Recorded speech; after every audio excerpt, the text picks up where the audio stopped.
ìyàwó akọni àwọn Ìgbò tí wọn kò lè fi ṣeré tó tún gbà gẹ́gẹ́ bíi bàbá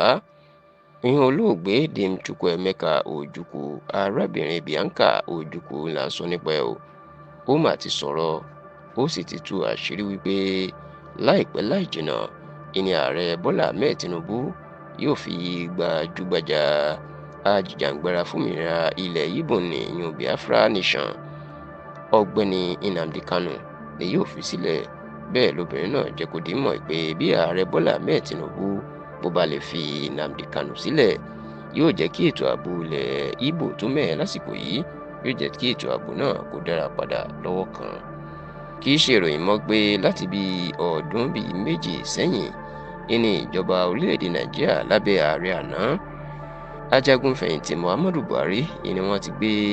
Nnamdi Kanu wálé láti orílẹ̀-èdè Kenya wá sí orílẹ̀-èdè Nàìjíríà, tó sì jẹ́ pé láti ìgbà náà ni wọ́n ti ju ọkùnrin náà láti jù sátìmọ́lé, tó jẹ́ pé wọn kò jẹ́ kó jáde láti ìgbà náà. Ṣùgbọ́n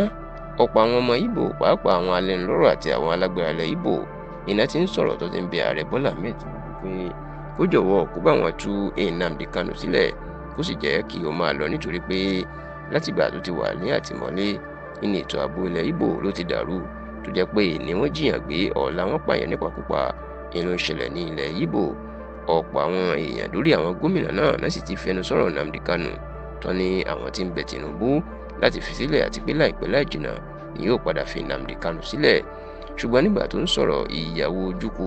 tí Tinubu ṣẹ̀ṣẹ̀ yàn gẹ́gẹ́ bí mínísítà kékeré fọ́rọ̀ ilẹ̀ òkèèrè, èèyàn Minister of State for Foreign Affairs, èèyàn arábìnrin Bianca Ojukwu,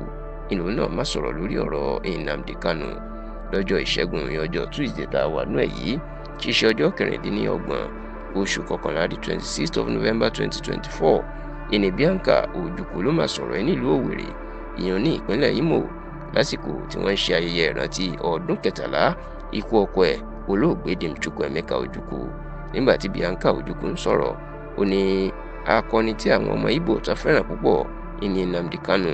ó ní ó sì ṣe pàtàkì kí Tinubu fi sílẹ̀. Ó ní bí Tinubu bá fi Nnamdi Kanu sílẹ̀ lénìí, ó ní eléyìí yóò jẹ́ kí wọ́n yọ ìrẹsì kúrò ní kàńdà, èèyàn pé wọn yóò yọ èpò kúrò ní àlìkámọ̀. Ó lásìkò ìgbà náà ní àṣírí àwọn aṣebi tí wọ́n ń da ilẹ̀ Ìgbò,